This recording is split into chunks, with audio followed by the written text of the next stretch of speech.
COVID numbers are falling, so Dr. Anthony Fauci says trick or treat. Go out there and enjoy Halloween as well as the other holidays that will be coming up. And advisors to the FDA meet this week to consider more vaccine booster shots. I'm Rachel Martin with A. Martinez, and this is Up First from NPR News. Polls have closed for Iraq's parliamentary election, but turnout was really low. Many Iraqis sat this one out despite the corruption and mismanagement that had tens of thousands demonstrating their outrage in 2019. What does this say about democracy in Iraq? And China is turning up the military heat with dozens of flybys of Taiwan. Taiwan's president vows not to give in to pressure. China says she's inciting violence. What can we expect next? Stay with us. We'll give you the news you need to start your day.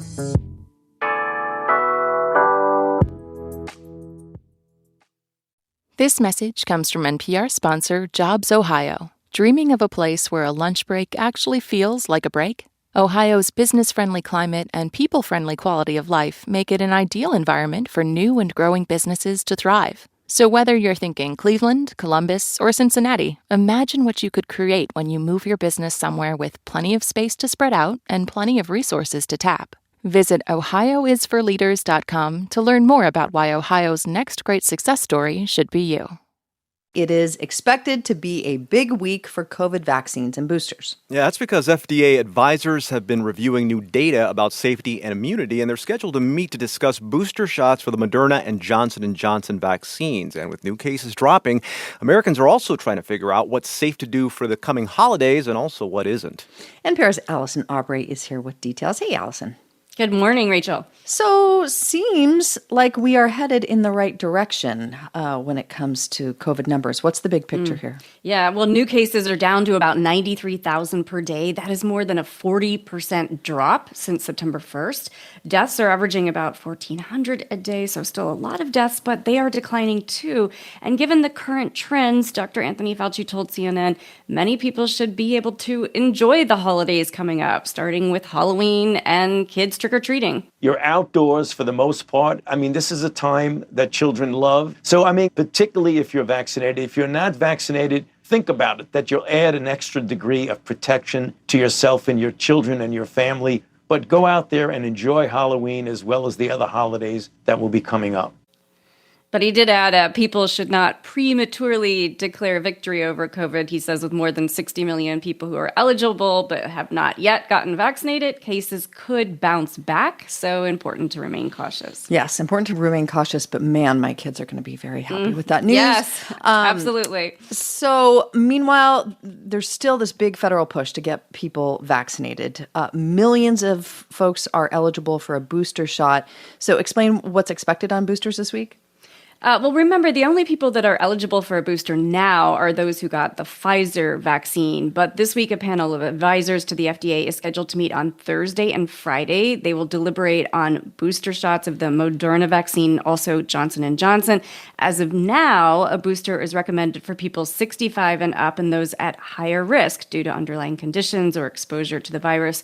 Currently, there's no recommendation for a booster for healthy younger people. And former CDC Director Tom Frieden told me, ultimately this could change. He says, remember, it's only been 10 months since the first COVID vaccine was authorized. Usually it takes a few years to figure out what the right dosage schedule is for a vaccine. How many doses, how large the dose is, what interval between them. It may turn out that the vaccines require 3 doses for everyone, but we don't know that yet. So far, it appears the waning of immunity and the risk of getting a breakthrough infection that leads to, say, hospitalization is higher in people 65 and up. But remember, they were also the first to be vaccinated, so it's definitely a wait-and-see situation. What about people who got the Johnson & Johnson vaccine? Because it was particular, right? It was only one shot. That's right. Well, from the start, it's been known that the J&J shot is somewhat less effective against serious illness compared to the Moderna and Pfizer shots.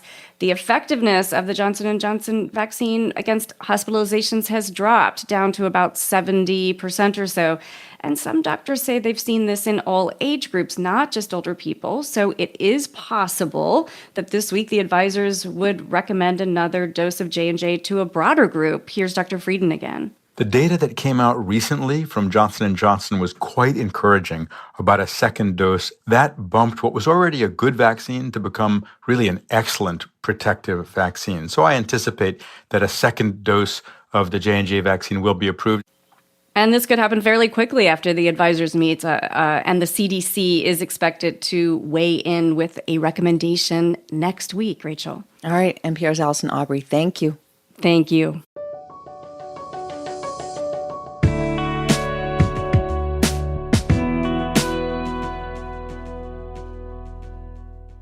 Okay, so the good news from Iraq's parliamentary election is that voting ended with no major violence. The bad news, a whole lot of people just didn't vote. Iraqis are tired of elections that fail to address corruption, poor public services, and the growth of powerful militias. And young activists who organized mass demonstrations in 2019 even urged people to boycott the election. Now, against that backdrop, it looks like the usual parties will hold on to power. But the vote offers a window into the health of Iraq's democracy. NPR's Ruth Sherlock joins us now from Baghdad. Hey, Ruth. Hey. How was Election Day itself? Well, we visited polling stations around Baghdad, and whilst there was a heavy security presence, the atmosphere was calm.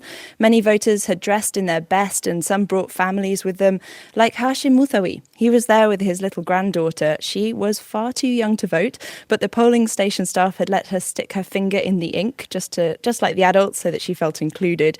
Mouthawi told me he's voted in all the elections so far in Iraq, even in the earlier days when it was dangerous and voters were sometimes threatened. So he says the right to elections is a victory for Iraq. During Saddam Hussein's regime, it was impossible for Iraqis to vote. So now it's important to exercise that right. But, Rachel, a lot of Iraqis don't see it this way and instead decided to stay home. So A alluded to the reasons why earlier, but just say more about why turnout was so low. Well, first, just to tell you a bit about it, the turnout was 41% yesterday. That's the lowest ever. It was about 44% in 2018. And this year, Iraq had made some changes to the election law that were meant to inspire voters to come out to the polls. But clearly it hasn't worked. Even at the bigger polling stations I went to, there were lots of empty voting rooms with staff sitting around. Some voters did show up, but they'd come to spoil their ballots in protest. And the reason for all this is because there's massive disappointment in the political system. Iraq is this oil-rich country, and yet its public services like hospitals are failing. There's poor governance, and political parties siphon off state funds for their own political projects. So what does that mean for the results in this election? Well, look, it's too early to know the results, but there are two major groups to watch out for. One is the movement of Shia cleric Muqtada al-Sadr, who's running on a nationalist agenda. And then there's the bloc of Shia political parties who are allied with Iran. The US will be watching these especially closely as they've been calling for all US troops to leave. These parties are the political representations for militias who fought ISIS, or Daesh, as people here call the group, when the Iraqi army collapsed. One supporter didn't want to give his name because he fears dangerous repercussions if his neighbours know how he voted. He tells us this, and he refers to the political militia called Hashd al-Shabi. When the Daesh come to our country, only the Hashd al-Shabi has come and stopped them. If Daesh is entered to Baghdad or another place, they kill all the body. He's afraid that ISIS might come back. And like most Iraqis we spoke with in this election, he really just wants a country that's safe, where he can live a good life. NPR's Ruth Sherlock reporting from Baghdad. Thank you, Ruth. Thank you very much.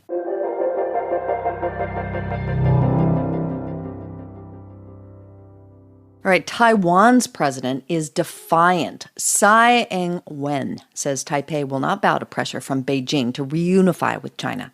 China's government was quick to denounce Tsai's speech, which came during a Taiwanese celebration of its national birthday, saying it incites confrontation and distorts facts. The exchange followed a week in which Beijing flew dozens of fighter jets, bombers, and other warplanes near the southern end of Taiwan. And Taiwan's defense minister declared that tensions between Taipei and Beijing are the worst they've been in more than 40 years. David Rennie is the Beijing bureau chief for The Economist, and he joins us now from Beijing. David, thanks for being here. Hello.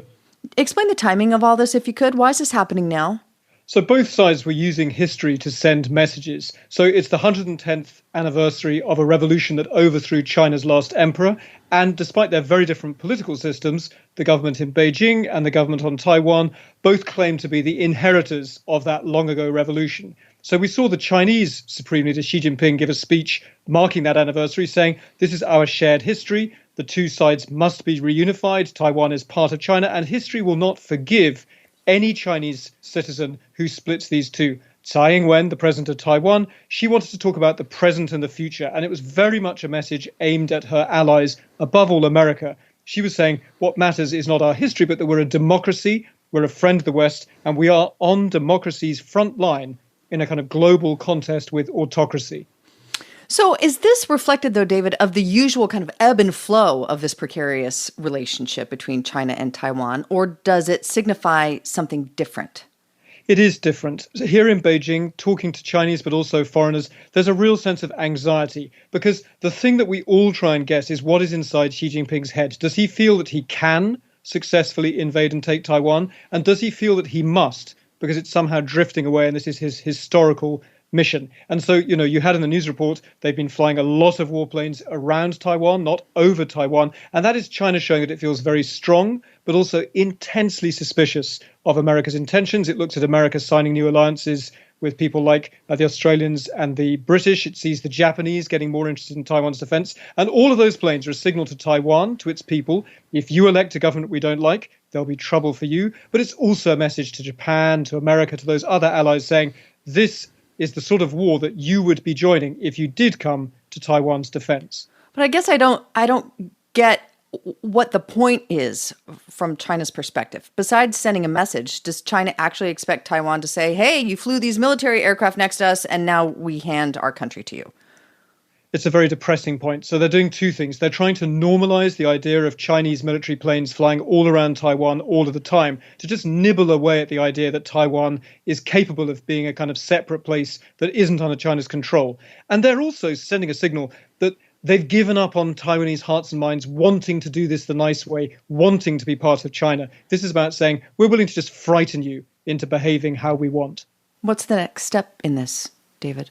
It's America's got to decide whether it's going to keep signaling that it's there for Taiwan's defense. And this is why China is ratcheting up the pressure. It's to put pressure on the Americans to say, are you going to come? And look at the costs if you did.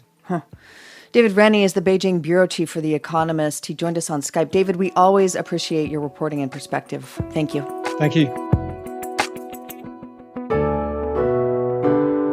And that is Up First for this Monday, October 11th. I'm Rachel Martin. And I'm Amy Martinez. Start your day here with us tomorrow. And since the news doesn't stop when this podcast ends, follow us on Twitter @UpFirst for your daily roundup of the most important stories of the day. We appreciate you listening to Up First. You can find more in-depth coverage of the stories that we talked about today and so much more on NPR's Morning Edition. It's a radio show.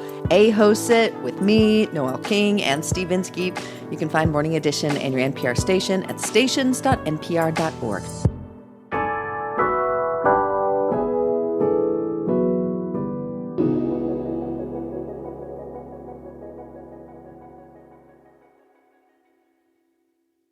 If you ever wonder how the world's most successful leaders got to where they are, what struggles they faced, and what kept them going, there's a show for you. Each week on my new podcast, my guests reveal how to think more like a leader. Check out Wisdom from the Top from NPR and Luminary. Support for this podcast and the following message come from Checkout.com, a fast, innovative, and reliable global payment solution provider for businesses. Trusted by Pizza Hut, Revolut, and Samsung. Request your free demo at checkout.com/upfirst. Hey, my name is Peter Sagal, and I'm here to help you with the most pressing problem facing civilization today. There are too many good podcasts to listen to.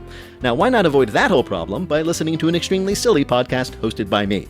On Wait, Wait, Don't Tell Me, it's wisecracks about the week's news, shenanigans, fart jokes, and general silliness. And doesn't that sound pretty great right now? Listen to the Wait, Wait, Don't Tell Me podcast from NPR.